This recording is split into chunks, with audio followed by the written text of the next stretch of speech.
The morning sun cast long shadows across the cobblestone courtyard of Buckingham Palace, as thousands of tourists gathered for the daily changing of the guard ceremony. Among the crowd stood Staff Sergeant Michael Rodriguez, a decorated United States Marine on his first visit to London. He had earned a 2-week leave after completing his third tour in Afghanistan, and his sister had insisted he take a proper vacation to see the world beyond military bases. Michael wore his dress blues with pride, the ribbons on his chest telling stories of courage under fire and dedication to his country. At 28 years old, he had spent 10 years serving his nation, rising through the ranks through sheer determination and unwavering commitment to excellence. His broad shoulders and steady gaze commanded respect wherever he went. But today he was simply a tourist, camera in hand, trying to understand the pageantry of British military tradition. The crowd pressed closer as the ceremony began, and Michael found himself pushed toward the front barriers. British tourists chatted excitedly about the spectacle they were about to witness, while international visitors fumbled with their phones and cameras. Children sat on their fathers' shoulders, and elderly couples shared stories of previous visits to the palace. As the gates opened, the Queen's Guard emerged in their iconic red tunics and towering bearskin hats.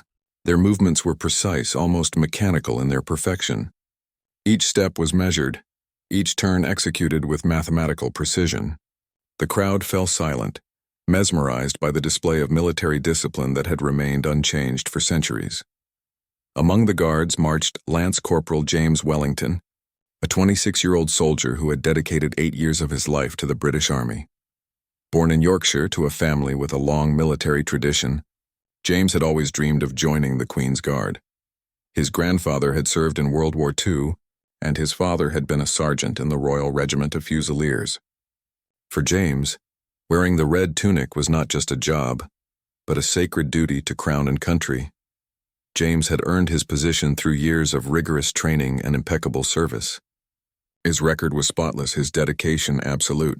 Standing at 6 feet tall with the bearing of a true soldier, he embodied everything the Queen's Guard represented: unwavering loyalty, perfect discipline, and silent strength.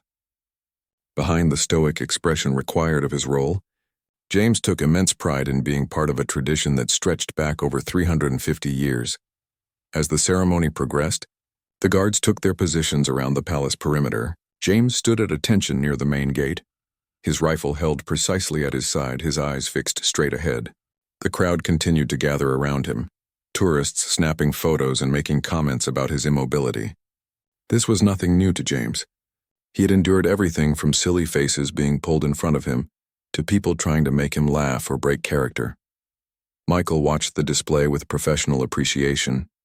As a Marine, he understood the level of training required to achieve such precision and discipline. He noticed the way the guards moved as one unit, their timing perfect, their formations flawless. It reminded him of his own experiences in formal military ceremonies, though the American style was quite different from this very British tradition. The morning grew warmer as more tourists arrived. Street vendors set up nearby, selling postcards and British flags. Tour guides gathered their groups, speaking in various languages as they explained the history and significance of the ceremony.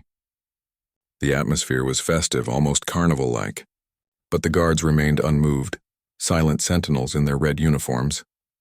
Michael found himself studying James in particular, noting the young soldier's perfect posture and unwavering focus.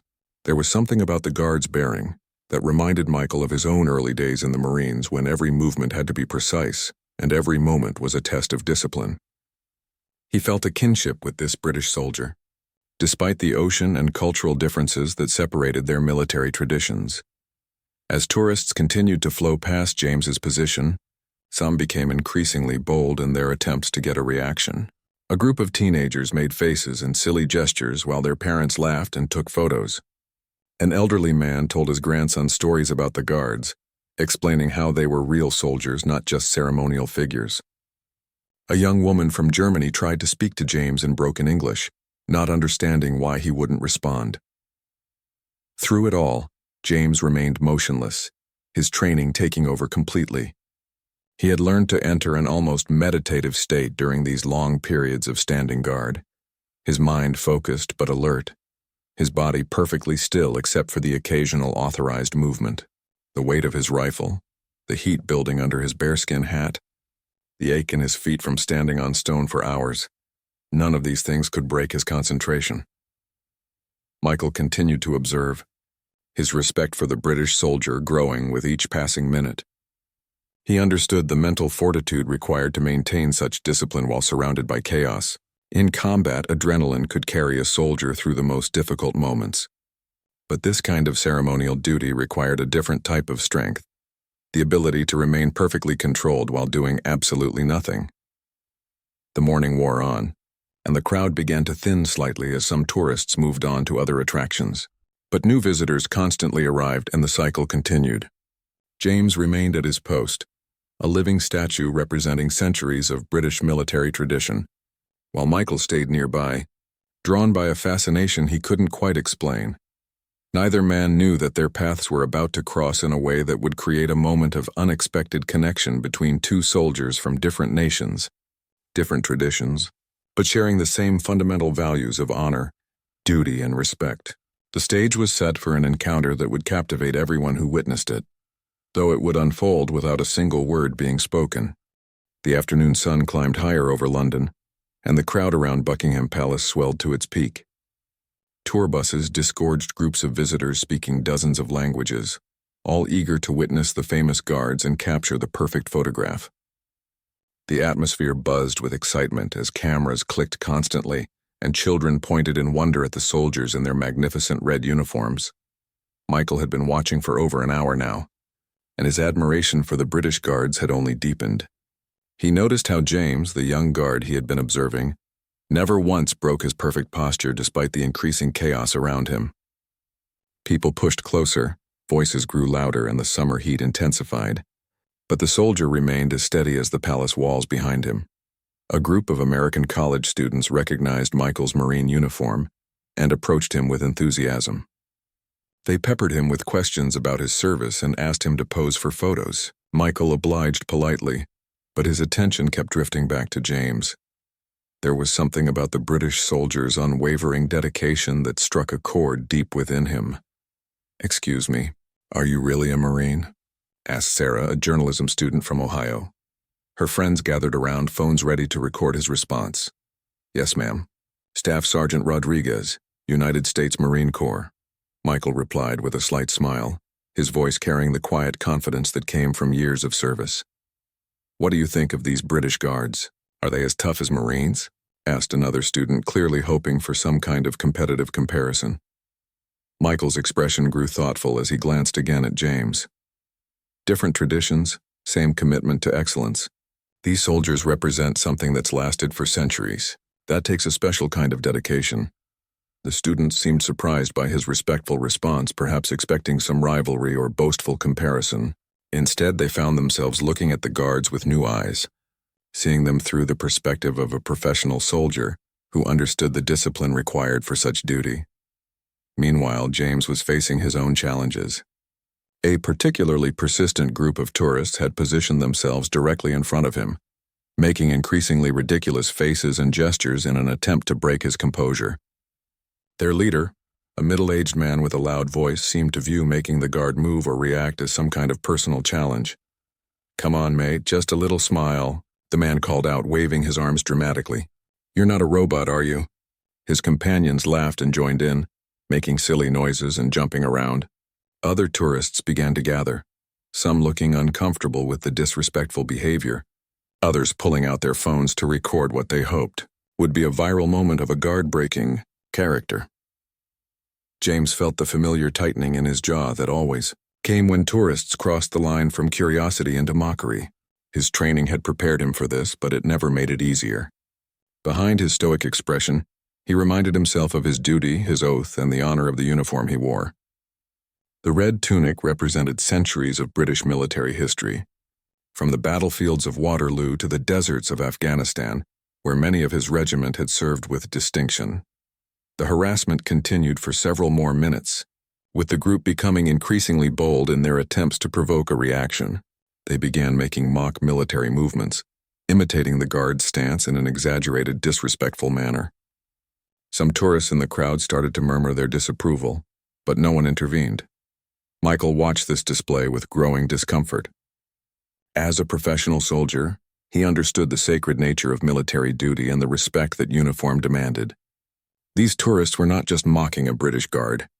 They were mocking everything that uniform represented: the sacrifice, the dedication, the willingness to serve something greater than oneself.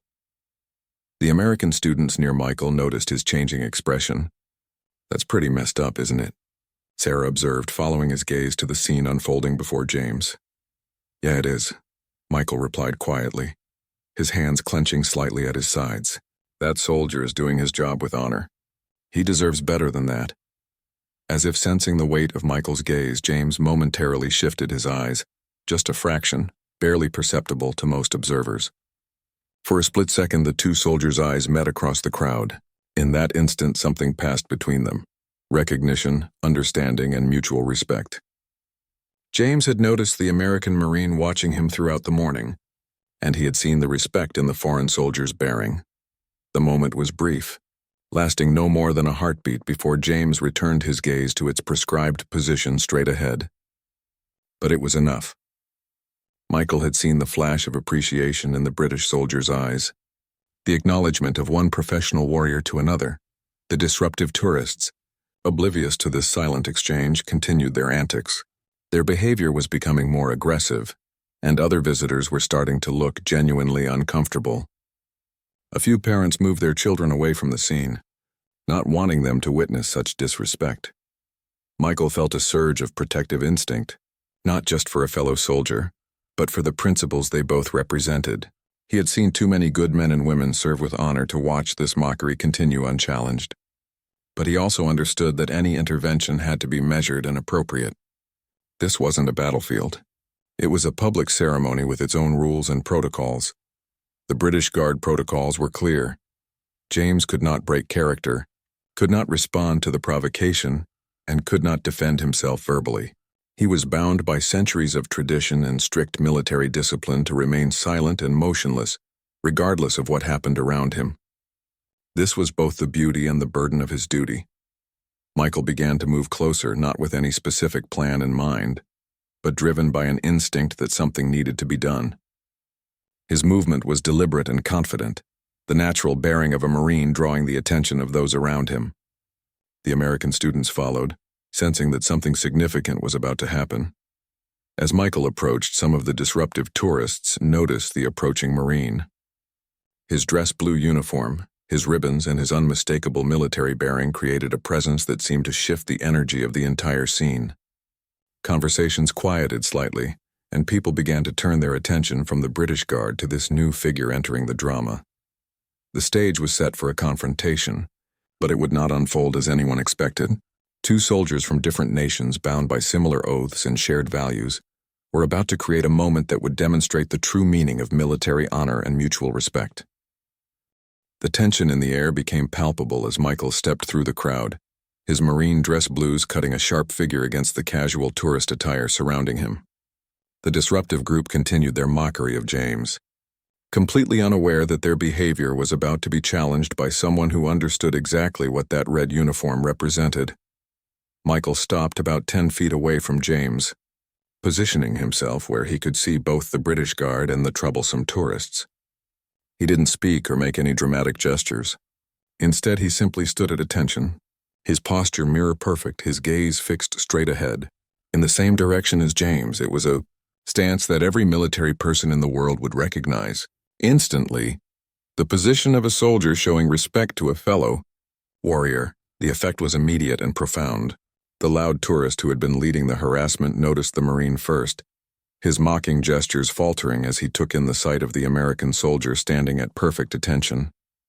One by one, his companions fell silent as they realized what was happening.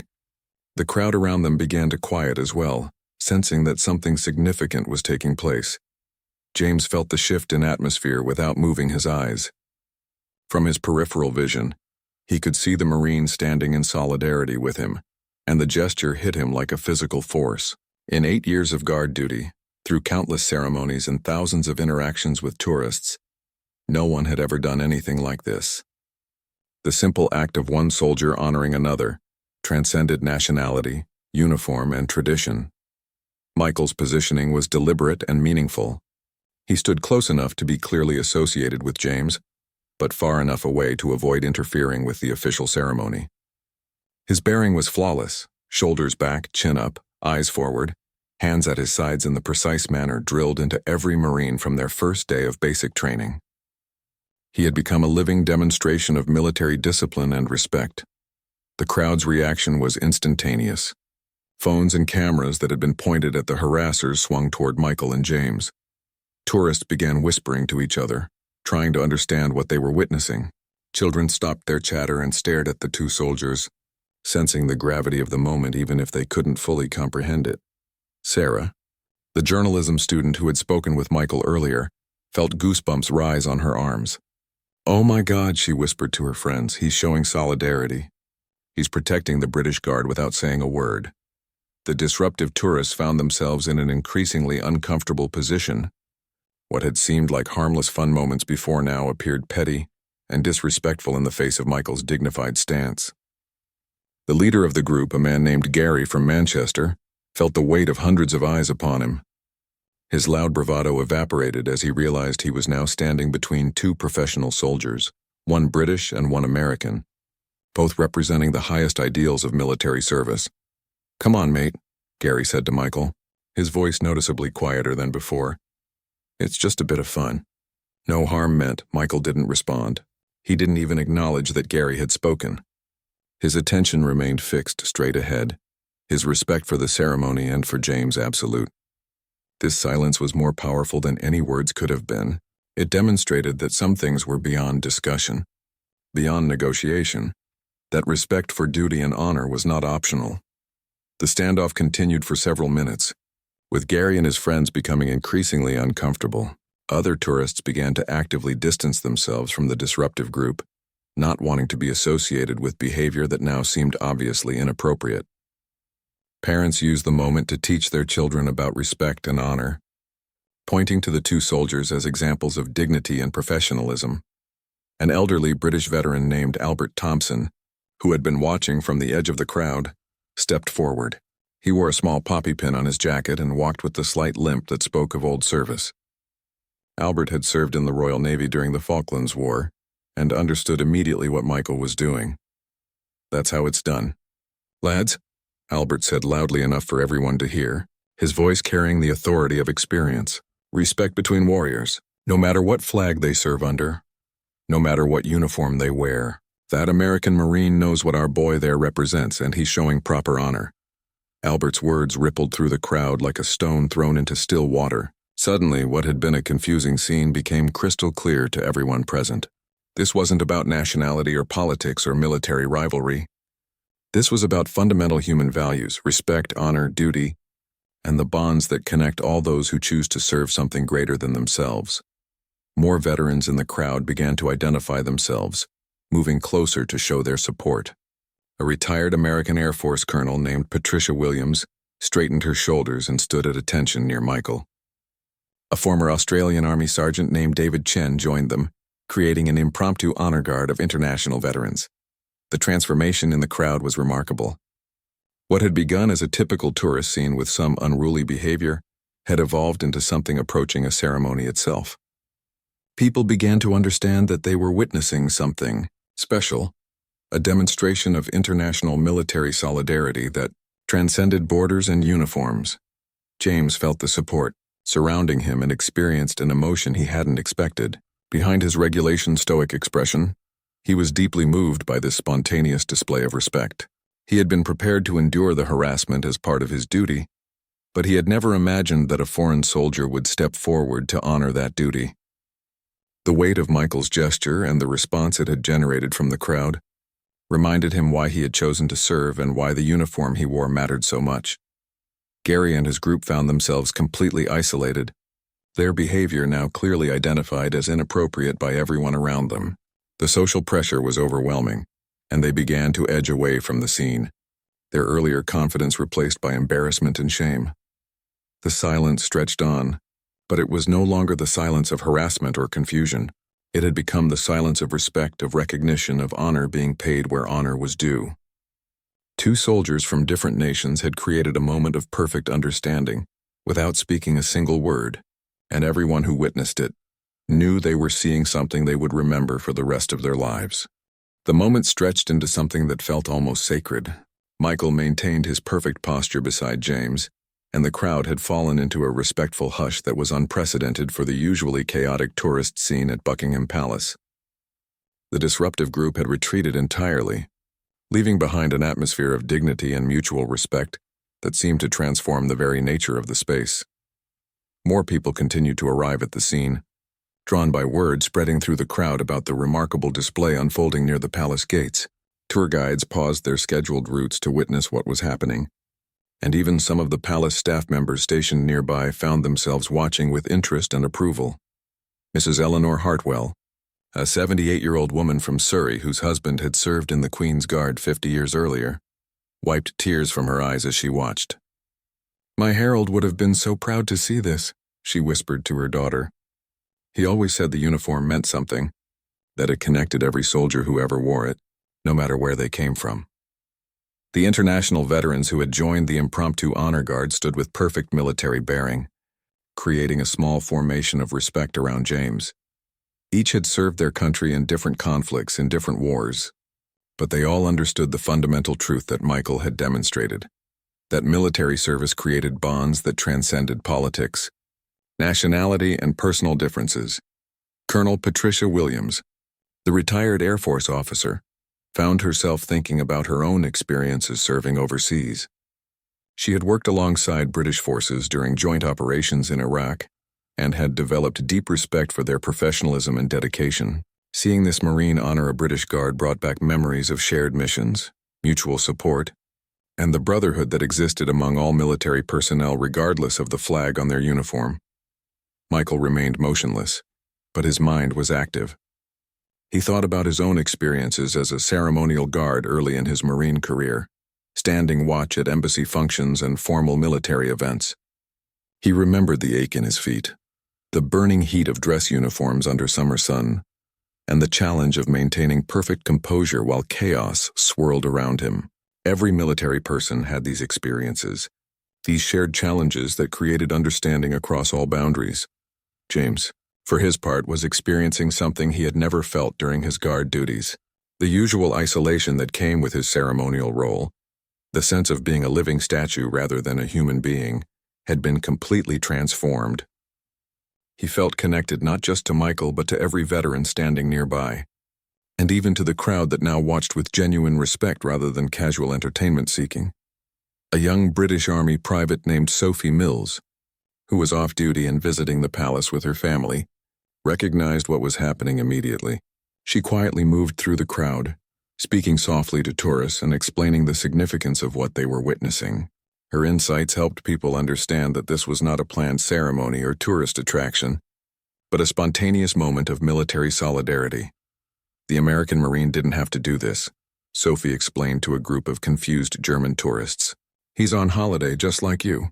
But he saw a fellow soldier being disrespected and chose to honor him instead. That's what military honor means, like standing up for what's right, even when no one asks you to. The palace security personnel had been monitoring the situation carefully, ready to intervene if necessary, but they quickly realized that Michael's presence was actually helping maintain order, rather than disrupting it. The crowd was calmer and more respectful than usual, and the problematic tourists had removed themselves from the scene entirely. As word of the incident began to spread beyond the immediate area, people started arriving specifically to witness this unusual display. Social media posts from tourists began appearing online, accompanied by photos and videos of the two soldiers standing together. The hashtag #SoldierSolidarity started trending as people shared the images and expressed their admiration for what they were seeing.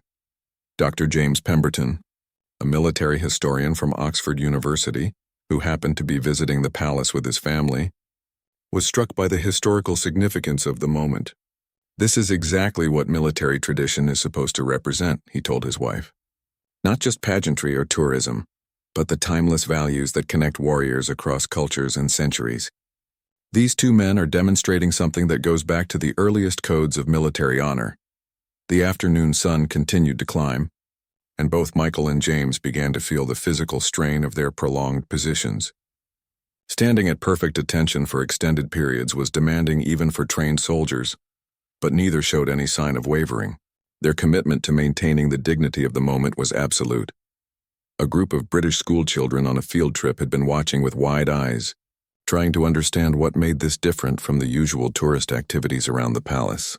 Their teacher, Mr. Andrew Collins, used the opportunity to explain concepts of respect, honor, and international friendship that would normally be difficult for children to grasp. See how the American soldier is standing exactly like the British soldier? Mr. Collins asked his students. He's showing that soldiers from different countries can be friends and respect each other. They both promise to serve their countries and protect people, just like policemen or firefighters do here at home. The children nodded solemnly, somehow understanding that they were witnessing something important, even if they couldn't fully articulate why. Several of them would remember this moment for years to come, and some would even be inspired by it to consider military service themselves when they came of age. Michael's sister, Maria, who had been shopping in nearby Victoria Street, received a text message from a friend who had seen the incident posted online. She hurried to the palace, arriving just in time to see her brother maintaining his vigil beside the British Guard. The pride she felt was overwhelming, not just pride in Michael's military service, but pride in his character, in his instinct to do the right thing even when no one expected it of him. The crowd had grown to several hundred people, all maintaining a respectful distance and speaking in hushed tones. What had begun as a simple tourist day at Buckingham Palace had been transformed into something approaching a pilgrimage, with people coming specifically to witness this demonstration of international military solidarity and mutual respect. As the afternoon wore on, the extraordinary scene at Buckingham Palace continued to draw attention from unexpected quarters. News crews began arriving, having caught wind of the story through social media and eyewitness reports. However, they maintained a respectful distance, understanding instinctively that this was not a moment to be disrupted by aggressive journalism, but rather witnessed and preserved with dignity. BBC reporter Catherine Mills arrived with her cameraman and immediately recognized the significance of what was unfolding. As a veteran journalist who had covered military affairs for over a decade, she understood that she was witnessing something rare and precious, a pure demonstration of military values without political agenda or manufactured drama. "This is not a staged event," she whispered into her microphone while filming from a distance. "What you're seeing is completely spontaneous." An American Marine on holiday chose to stand in solidarity with a British guard who was being harassed by tourists. No one asked him to do this. No one planned this. This is simply one soldier honoring another. The presence of news cameras attracted even more attention, but rather than creating chaos, it seemed to elevate the seriousness of the moment. People began to realize that they were part of something that would be remembered and talked about for years to come. Parents lifted children onto their shoulders not for better photos, but so the young ones could witness history being made. Michael's legs were beginning to ache from the prolonged standing, but his resolve never wavered. He had endured far worse discomfort during his military service, standing watch in the Afghan desert heat, maintaining vigilance during long patrols, enduring the physical demands of combat operations. This discomfort was nothing compared to those experiences, and more importantly, it was discomfort endured for a cause he believed in deeply.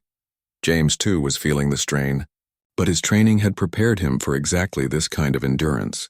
Queen's Guards routinely stood for hours without moving, through all kinds of weather and circumstances. What was different now was the emotional weight of the situation. He had never felt so supported, so understood, so honored in his role. The American Marine's gesture had transformed his duty from an individual burden into a shared commitment to something greater. The international veterans who had joined the impromptu formation were also holding their positions admirably. Colonel Williams, despite being in her 60s, stood with the same rigid discipline she had maintained during her active duty years. David Chen, the former Australian sergeant, felt a familiar sense of camaraderie that reminded him of joint military exercises where soldiers from different nations had worked together toward common goals. Word of the incident had reached the highest levels of both American and British military commands. The American embassy in London was monitoring the situation with interest and pride, while British Army headquarters was equally pleased with the positive attention being drawn to their ceremonial guards. Both organizations recognized that this spontaneous display was accomplishing more for international military relations than months of formal diplomatic events could achieve. Captain Margaret Thornton, the duty officer responsible for the Queen's Guard that day, made a decision that would add another layer of meaning to the already significant moment. She quietly issued instructions for the guard change ceremony to be modified slightly to acknowledge the extraordinary circumstances. As the time approached for the scheduled guard change, a new element of anticipation rippled through the crowd. People who had been watching for hours were reluctant to leave, sensing that the conclusion of this remarkable scene might be as meaningful as its beginning. The gathered veterans straightened their shoulders, preparing to see their informal vigil through to its proper. And Michael had been standing for nearly 3 hours when he heard the distant sound of military bands, beginning the approach march for the changing of the guard. He knew that his vigil was nearing its end, but he was determined to maintain his position until the proper moment for withdrawal presented itself. The crowd began to part as the new guard formation approached, their red uniforms pristine, their movements synchronized with mechanical precision. The band's music echoed off the palace walls, creating a stirring backdrop for what everyone knew would be the climax of this unprecedented demonstration of military solidarity. As the formal ceremony began, something remarkable happened. Instead of the usual tourist chaos and casual observation, the crowd maintained the respectful silence that had characterized the past several hours. Children who would normally be running around and calling out were quiet and attentive. Tourists who would typically be pushing for better photos stood patiently in their positions. The incoming guard commander, Lieutenant Robert Hayes, had been briefed on the situation during his approach.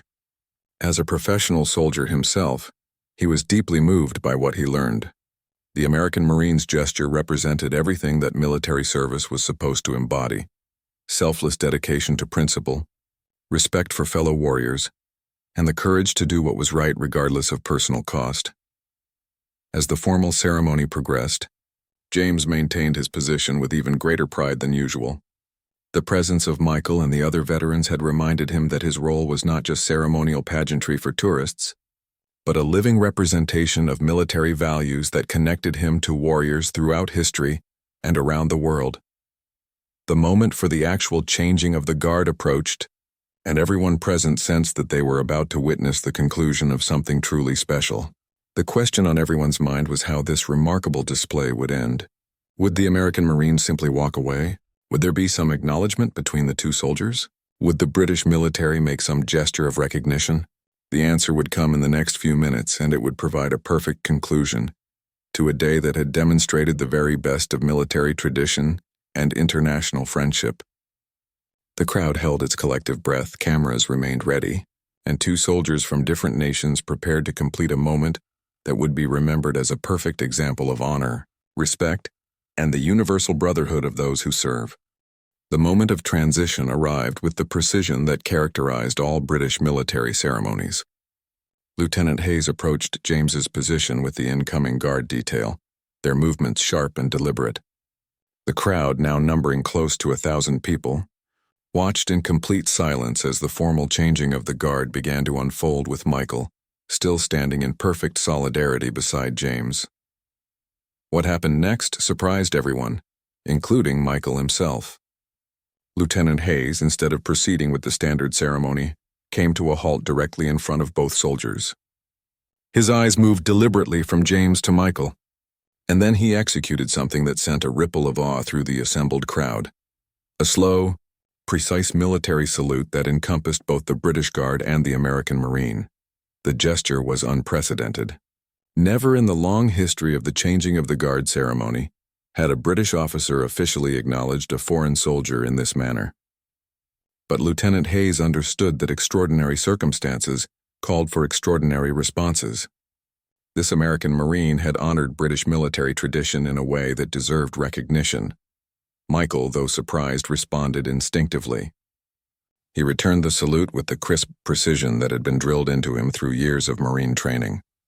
For a moment that seemed to last forever, the British lieutenant and the American staff sergeant held their salutes while James maintained his position between them, creating a tableau that perfectly captured the spirit of international military brotherhood.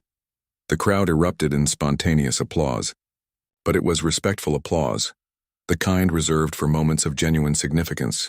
Cameras flashed and phones recorded, but there was none of the usual tourist chaos. People understood they were witnessing something historic, something that would be talked about for generations.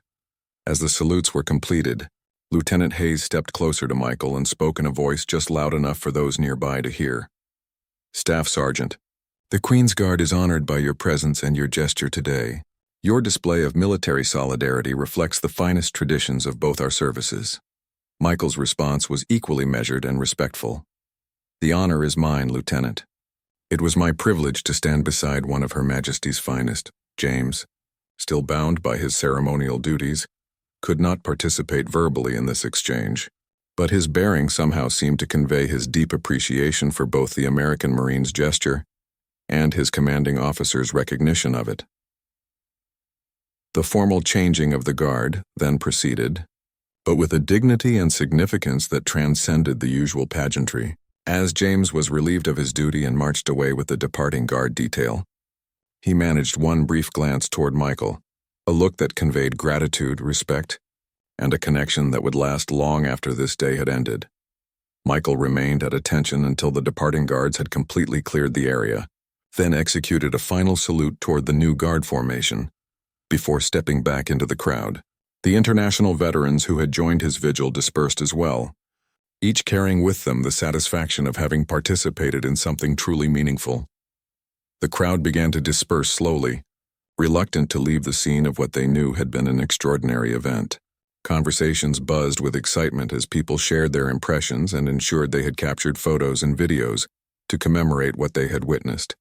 Sarah, the journalism student who had spoken with Michael hours earlier, approached him as he finally relaxed from his rigid posture. "Staff Sergeant, that was incredible. Why did you do it? What made you decide to stand with him like that?" Michael considered the question carefully before responding. "I saw a fellow soldier being disrespected while doing his duty with honor. It didn't matter what flag was on his uniform or what country he serves. We all took the same oath to serve something bigger than ourselves. Sometimes you just have to stand up for what's right."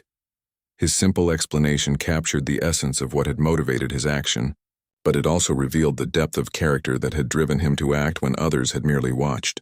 The journalism student nodded, understanding that she had been privileged to witness not just a remarkable event, but a demonstration of the values that truly matter.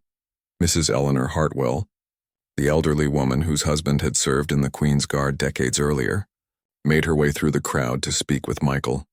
With tears in her eyes, she took his hand and said, "Thank you, young man. You honored not just that boy in the red coat, but every soldier who ever wore it. My herald would have done the same thing." Dr. Pemberton, the military historian, was already composing in his mind the academic paper he would write about this event.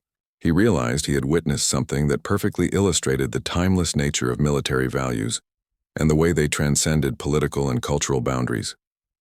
This was living history, the kind of moment that textbooks tried to capture but rarely succeeded in conveying.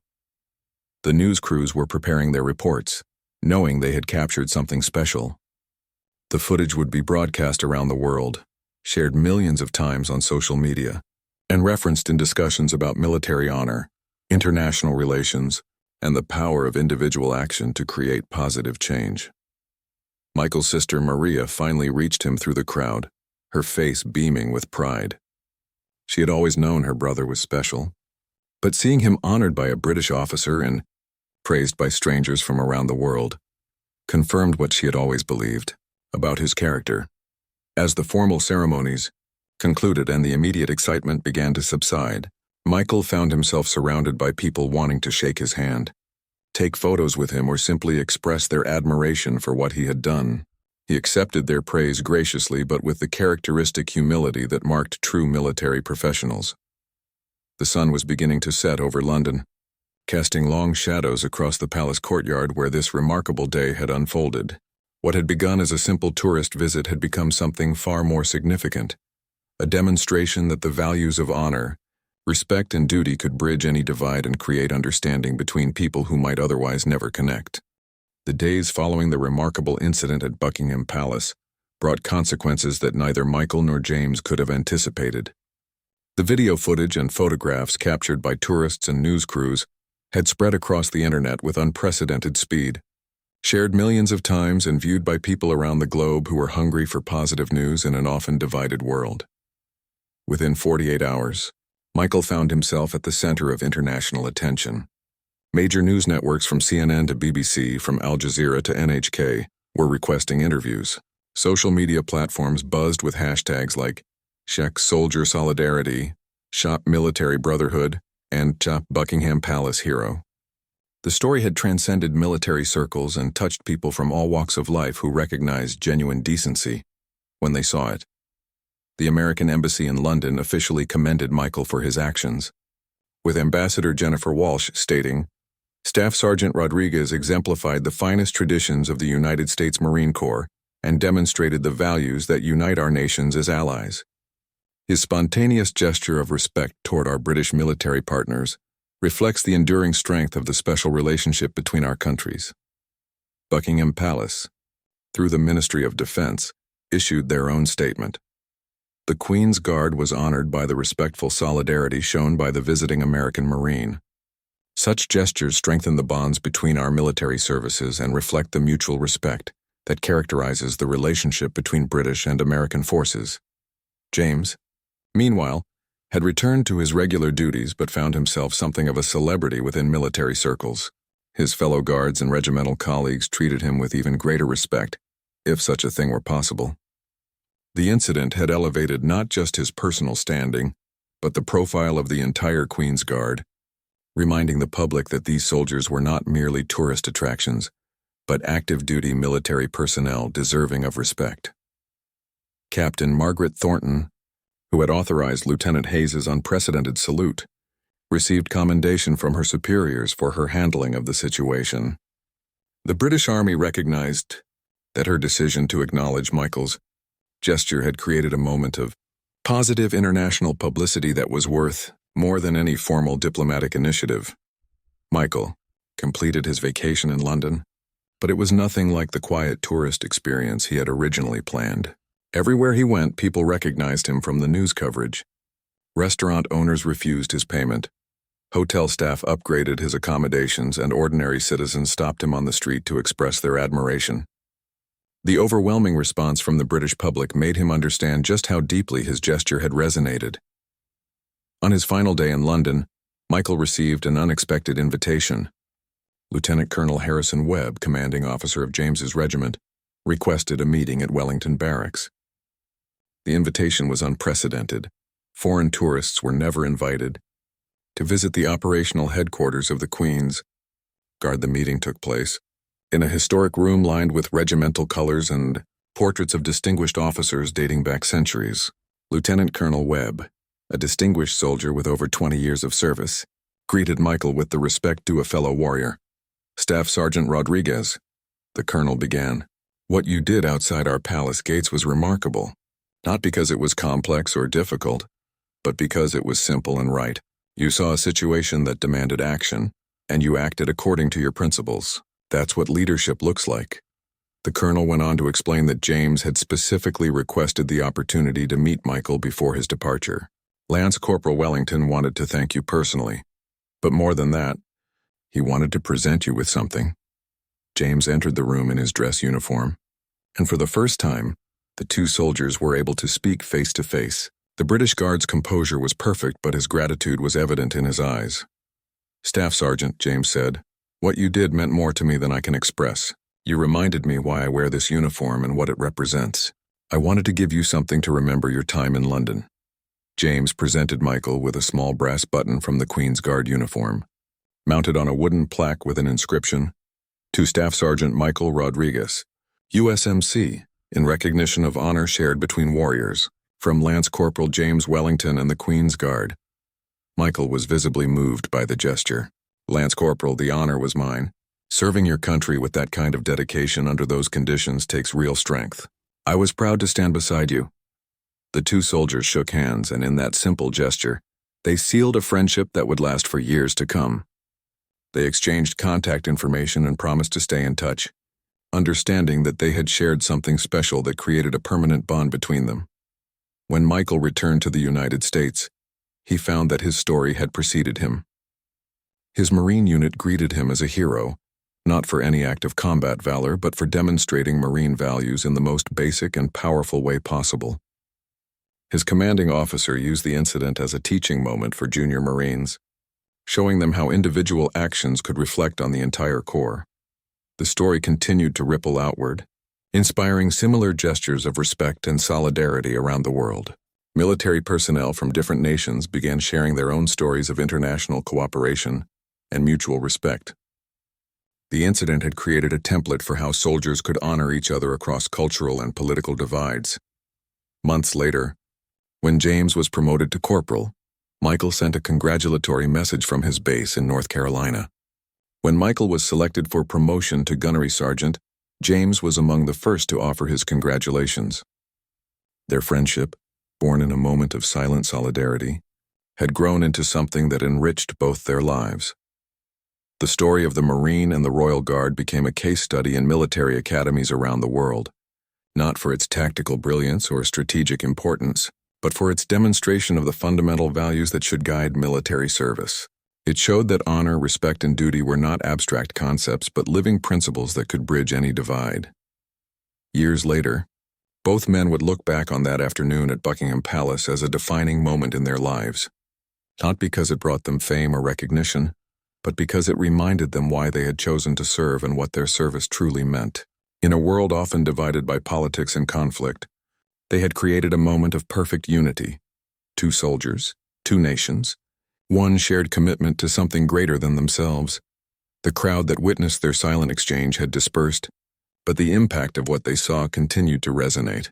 Parents told their children about the day they saw real heroes in action. Veterans shared the story with pride. And somewhere in London and North Carolina, two soldiers continued their service with the knowledge that honor recognized has honor doubled, and that the bonds forged between warriors can transcend any boundary that politicians might create.